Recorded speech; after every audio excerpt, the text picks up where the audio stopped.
थाना मजंग के एएसआई नजीर कादी का शीशा कैफे पर छापा, 9 मर्दोजन गिरफ्तार। तफसीलात जानते हैं मलिक मोहम्मद इमरान से। जी बिल्कुल, मजांग पुलिस के एएसआई नजीर गादी का नौजवान नस्ल की तबाही का सबब बनने वाले अनासर के खिलाफ ग्रैंड ऑपरेशन जारी है। अगर बात की जाए एएसआई नजीर गादी की तो रवा माह कारकर्दगी की मंशियात फरोशों, गेस्ट हाउसेज, गुटखा फरोश और शीशा कैफे के खिलाफ लगातार कार्रवाइयाँ शामिल हैं।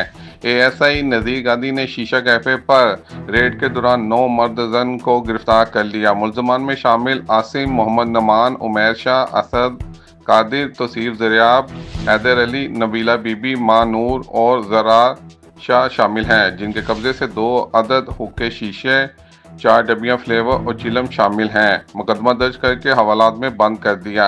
एसपी सिविल लाइंस का एसएचओ मलिक खालिद और एएसआई नजीर गादी हमरा टीम को शाबाश।